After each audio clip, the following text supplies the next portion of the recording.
네, 안녕하세요. 고려대학교 산업경영공학과 석사과정 함지율입니다. 오늘은 3D 어노멀리 디텍션에 관해 발표드리고자 합니다. 발표는 2024년 패턴 리커그니션에 게재된 논문과 2024년에 뉴립스에 게재된 논문을 발표드리겠습니다. 네, 먼저 3D 데이터에 대한 간략한 소개해 드리도록 하겠습니다. 3D에 대해 간략히 말씀드리면 저희가 자주 보는 2D 이미지는 3D를 2D 프로젝션 한 것과 같습니다. 3D가 필요한 이유는 2D 이미지의 깊이 정보의 부재로 인한 블라인드 스팟을 볼 수 있기 때문에 이상 탐지에 있어서 아주 중요한 모달리티입니다. 3D 컴퓨터 비전은 컴퓨터 비전의 한 분야로 2D 비전과 달리 RGBT, 포인트 클라우드, 복셀 그리드, 그리고 메쉬와 같은 다양한 형태의 데이터를 활용하여 2D의 한계점을 보완한 접근 방식을 제공하고 있습니다. 소개드릴 연구에서는 비전 센서로 수집되는 RGBT 데이터와 포인트 클라우드를 취급하고자 합니다. 2024년 패턴 리커그니션에서 발표한 Complementary Piece도 Multimodal Feature for Point Cloud Anomaly Detection이라는 논문을 소개드리겠습니다. 포인트 클라우드 이상 탐지에서 사전 학습된 뉴럴 네트워크를 효과적으로 활용하였고 2D 투영 효과를 구체적으로 입증하였습니다. 또한 코드를 공개하여 개발에 있어서도 많은 도움이 될 것 같아 해당 논문을 선택하였습니다. 해당 논문의 동기와 기여에 대해 정리해보면 기존의 포인트 클라우드 이상 탐지는 로컬 지오메트릭 정보에 초점을 맞추어서 글로벌한 시멘틱 정보를 활용하지 못하는 한계가 있었습니다. 그래서 로컬 지오메트릭한 정보와 글로벌 시멘틱 정보를 통합함으로써 탐지 성능을 향상시킬 필요성이 존재하였습니다. 해당 논문의 기여점은 이러한 앞선 한계점을 극복하고자 2D 및 3D 모달리티 간의 보완적인 특징을 검증하였고 글로벌 로컬 정보를 통합하는 제한 방법론이 우수함을 보였습니다. 먼저 입력 데이터는 포인트 클라우드 데이터이고 출력은 어노멀리 스코어입니다. 학습은 정산 포인트로 하였으며 테스트는 임의의 점들을 입력하여 분류하는 과정으로 진행되었습니다. 네, 해당 논문에서 제안한 CPMF는 크게 4단계로 3D 모달리티 추출, 2D 모달리티 추출, 그리고 특징 통합과 이상 탐지로 구성되어 있습니다. 입력 데이터는 원본 포인트 클라우드에 대해 이상치 처리 및 배경 제거 처리, 란색 후 사용하였습니다.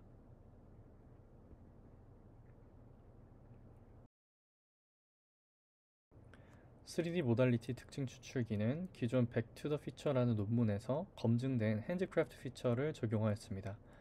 데이터셋 전처리로는 란색 알고리즘을 활용하였고 포인트는 포인트 디스크립터로 FPFH를 활용하였습니다. 구체적인 알고리즘은 아래 링크에 정리해 두었습니다. 2D 모달리티 특징 추출기는 렌더링된 멀티뷰 이미지를 사전 학습된 네트워크를 통과합니다. 이때 사전 학습 네트워크는 레지넷을 사용하였습니다. 추출된 특징은 3D와 크기와 같도록 업샘플링하여 최종 n개의 점에서 각 점당 2D의 특징이 저장된 형태를 띠게 됩니다. 네, 3D를 2D로 투영하는 과정을 자세히 설명드리겠습니다. 2D의 특징을 3D로 정렬하려면 각 점과 픽셀의 위치의 코리스폰던스를 구해야 합니다. 이는 프로젝션 과정이 월드 트랜스폼, 뷰 트랜스폼, 프로젝션 트랜스폼 과정을 이해하면 훨씬 쉬울 것 같습니다. 네, 우선 어떤 월드에 찍혀있는 XYZ라는 점 P가 있을 때 이 P를 칼리브레이션을 하기 위해서 로테이션 매트릭스 R과 트랜슬레이션 벡터를 각각의 어그멘트한 매트릭스를 곱하게 됩니다. 그렇게 되면 어떤 카메라 점에 대해서 로테이션과 트랜슬레이션이 정렬된 어떤 점을 구할 수 있게 되고 거기서 ZC를 나누게 되면 어떤 정교화된 XY 그리고 호모지니어스 좌표계의 XY1을 1벡터를 가질 수 있게 됩니다. 여기서 카메라의 거리, 포컬 랭스와 그리고 그 노멀라이즈 코디네이트 시스템에서의 CX와 CY에 대한 트랜슬레이션 벡터를 더해주게 되면 최종적으로 저희가 구할 수 있는 UV 벡터, 이 특정 픽셀 값의 UV 벡터를 구할 수 있게 됩니다.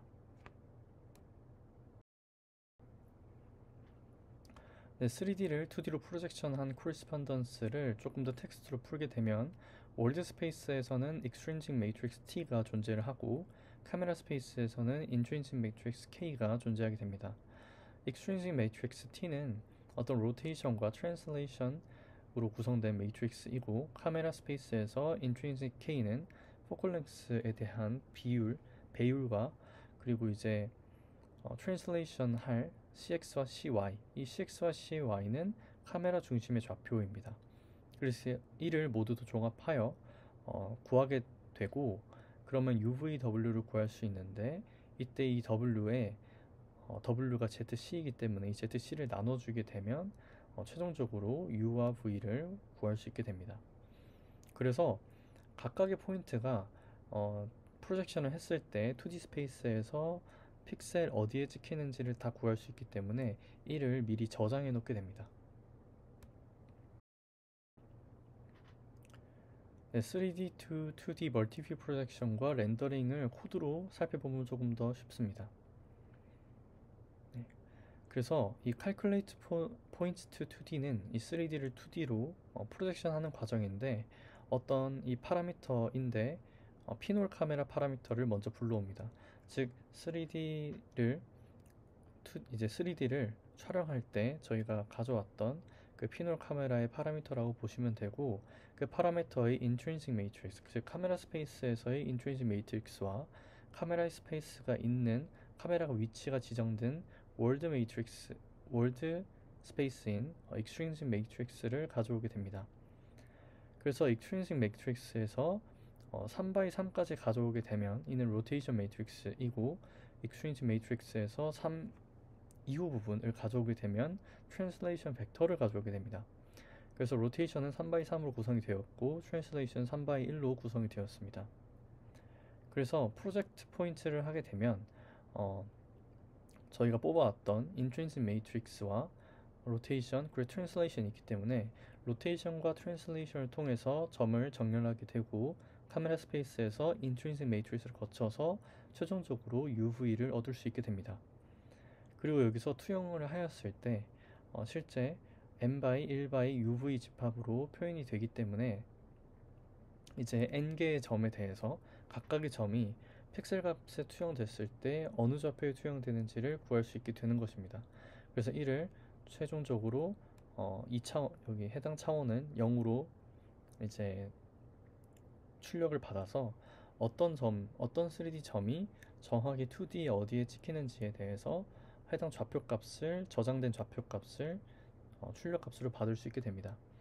그래서 어떤 로테이션 매트릭스를 저희가 어떤 이제 렌더링을 해야 되지 않습니까? 그래서 렌더링을 하기 위해서 특정한 로테이션 매트릭스를 만들고 그 만든 로테이션 매트릭스를 포인트 클라우드에 곱해서 실제로 회전을 하게 됩니다. 그렇게 회전하고 나서 실제로 출력할 때는 points to 2D라는 값도 같이 여기 해당 위에 부분에서 calculate points to 2D를 통해서 해당 2D의 이미지가 실제 3D의 점에는 어디에 매칭이 되고 로테이션 했을 때에 로테이션하고 프로젝션 했을 때에 해당 이미지를 같이 출력하게 됩니다. 그래서 렌더링한 이미지와 그 렌더링을 했을 때 2D 픽셀 값이 정확하게 어디 3D에 어떤 3D 포인트에 매칭이 되는지를 출력을 해서 나중에 2D와 3D를 어그리게이션 할 때 활용하게 됩니다. 네, 로테이션 매트릭스 같은 경우에는 X축을 기준으로 한 로테이션, Y축을 기준으로 한 로테이션, Z축을 기준으로 한 로테이션으로 순차적으로 적용을 하게 됩니다. 네, 그리고 이 렌더링을 하는 과정에서는 렌더링한 이미지와 그리고 2D 포지션을 두 가지를 반환받게 됩니다.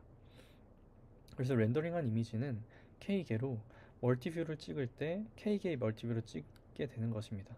그래서 각각의 그 멀티뷰마다의 각도가 다르기 때문에 다른 각도에서의 렌더링된 이미지를 얻을 수 있게 되는 것입니다. 그리고 각각의 렌더링된 이미지에서 2D 점이 3D 점에 어디에 매칭이 되어 있는가도 함께 반환받을 수 있게 됩니다. 그래서 멀티뷰 피처 익스트랙션과 같은 부분은 렌더링된 이미지가 있는데 그 K개의 멀티뷰에서 렌더링된 이미지가 있는데 이를 프리트레인드 뉴럴 네트워크를 거치고 업샘플링을 통해서 FIK를 최종적으로 얻을 수 있게 되는 것입니다. 네, 그래서 3D to 2D 멀티뷰 프로젝션 그리고 렌더링 리절트를 보시면 어떤 베이글이 있을 때 베이글이 다양한 각도에서 렌더링이 된 것을 보실 수 있고, 케이블 글레이드 같은 경우에도 다양한 각도에서 이 케이블이 찍혀 있는 것을 보실 수 있습니다.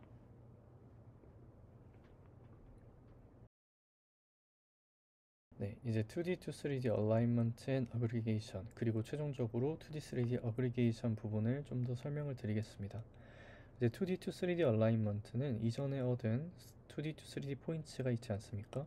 그래서 어떤 특정 포인트 클라우드 점, n개의 점이 있으니까 각각의 점에서 프리트레인드 네트워크가 출력된 해당 임베딩 벡터를 매핑시키게 됩니다.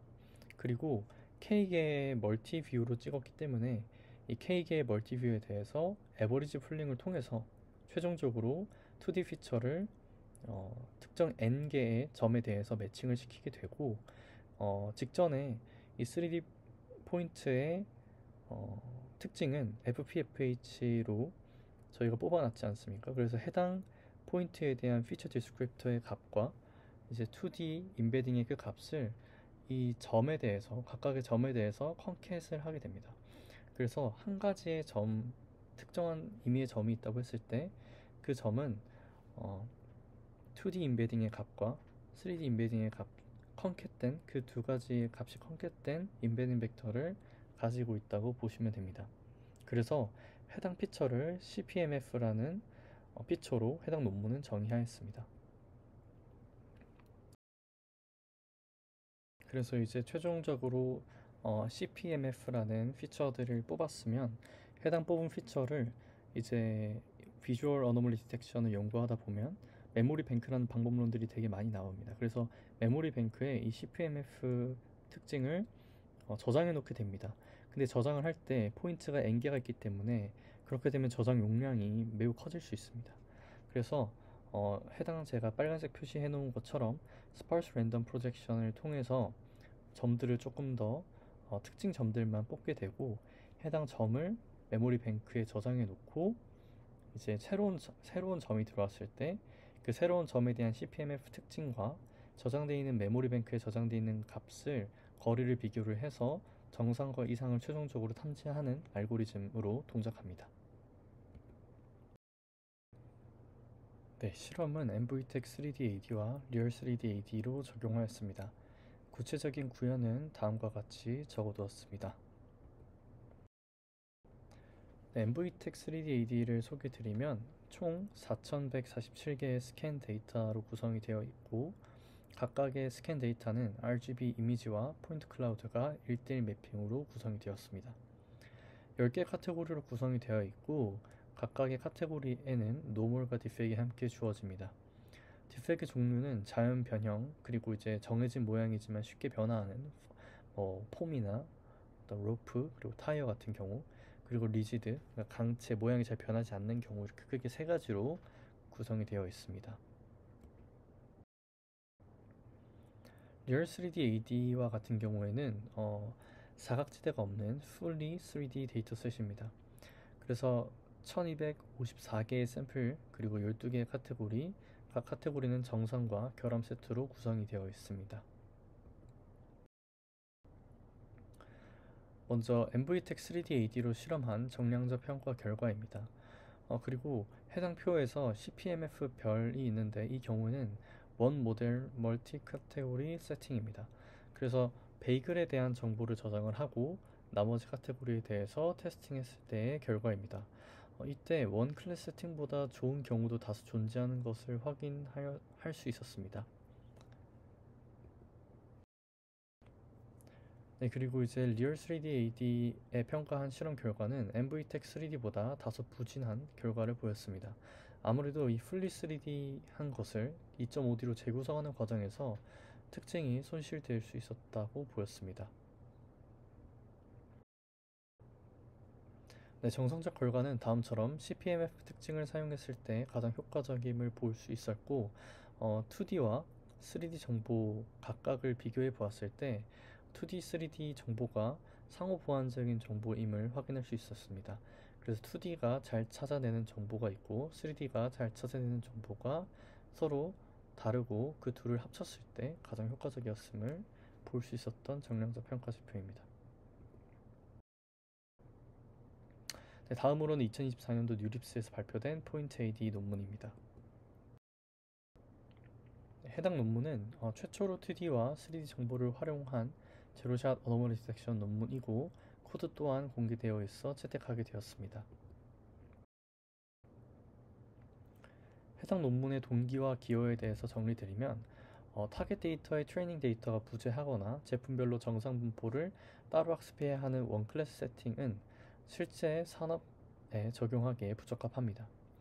또한 관측되지 않은 결함에 대해서 정상과 이상 분포에 대한 일반화의 한계가 명확하기 때문에 제로샷 환경의 필요성이 대두되었습니다.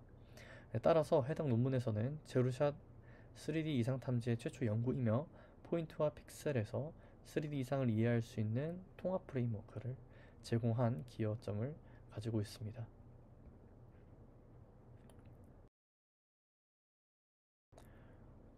네, 제한 방법론의 전체 구조도입니다. 입력값은 오브젝트 어웨어, 어그노스틱, 러너블 텍스트 프롬프트와 3D 포인트 클라우드를 여러 시점에서 렌더링한 2D 표현으로 추출한 이미지로 구성되어 있습니다. 렌더링된 2D 표현은 다시 3D로 투영하여 포인트 레프레젠테이션을 도출하였고 이 포인트를 바로 사용하는 것보다 컴퓨팅 리소스가 훨씬 더 적은 장점을 가져갔습니다. 네, 학습 과정은 크게 멀티 인스턴스 러닝과 3D 브랜치, 멀티태스크 러닝, 2D 브랜치로 나눌 수 있으며 이 과정을 하이브리드 리프레젠테이션 러닝이라고 해당 논문에서는 좀 이름을 지었습니다.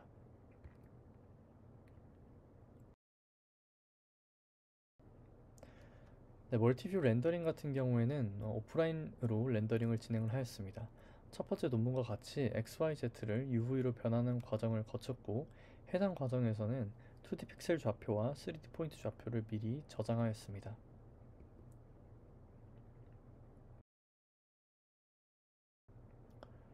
네, 2D 이미지는 3D를 렌더링한 결과이고 이를 비전 인코더로 인코딩하여 얻을 수 있었습니다.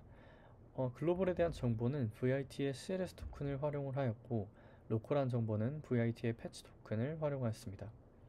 3D 정보에서 글로벌 피처는 2D 글로벌과 동일하게 가져갔고 패치 정보는 렌더링된 이미지에 해당하는 포인트라고 보시면 됩니다. 네, 수식에서는 어떤 K번째 멀티 뷰에 대해서 UV 좌표가 I번째 포인트에 저장이 되고 해당 포인트의 집합을 로컬 포인트로 정의한 것을 확인하실 수 있습니다. 3D 정보는 이 2D 표현과 다르게 뷰 포인트마다 가려지는 포인트들이 존재하게 됩니다.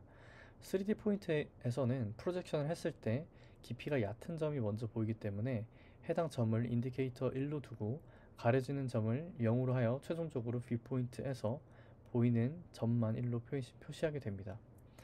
네.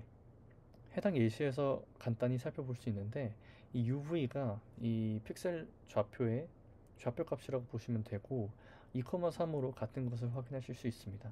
이때 XYZ에서 이 Z가 3일 경우에는 더 얕은 점이고 5일 경우에는 더 깊은 점으로 보실 수 있습니다. 그래서 3인이 얕은 점을 인디케이터 1로 살리고 5인 점을 인디케이터 0으로 죽이게 되면 전체로 봤을 때 현재 이 3일 때의 이 XYZ 1,1,3인 이 포인트가 살아남는 것을 확인하실 수 있습니다. 그래서 이렇게 살아남은 점을 포인트 비주얼 피처로 할당하게 됩니다.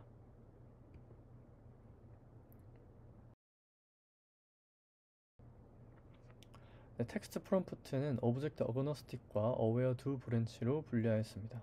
오브젝트 어그노스틱은 오브젝트라는 단어를 직접 넣어서 객체에 무관한 상태를 학습하도록 유도하였고 오브젝트 어웨어는 현재 입력하는 객체 클래스 단어로 프롬프트를 디자인하였습니다. 그 후에 최종적으로 오브젝트 어웨어와 오브젝트 어그노스틱 프롬프트를 결합하여 활용하였습니다. 그리고 어노멀리 스코어를 계산하는 과정은 텍스트와 이 이미지의 코사인 유사도를 통해서 어노멀리 스코어를 계산하였습니다.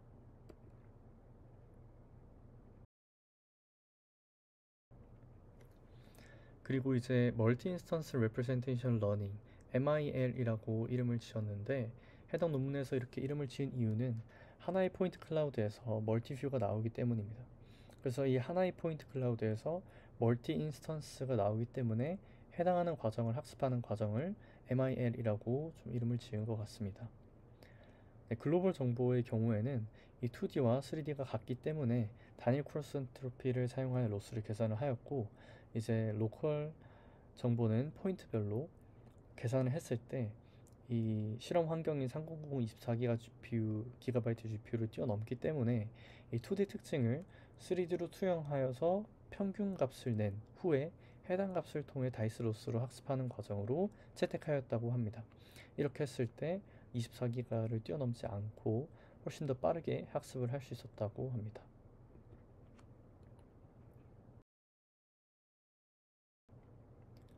네, 그리고 이제 멀티태스크 러닝은 멀티뷰에 따른 2D 이상 탐지를 맞춰야 하는 태스크로 정의를 하였습니다. 따라서 각 뷰에 대한 클래시피케이션 로스와 세그멘테이션 로스를 계산하여 학습하게 됩니다.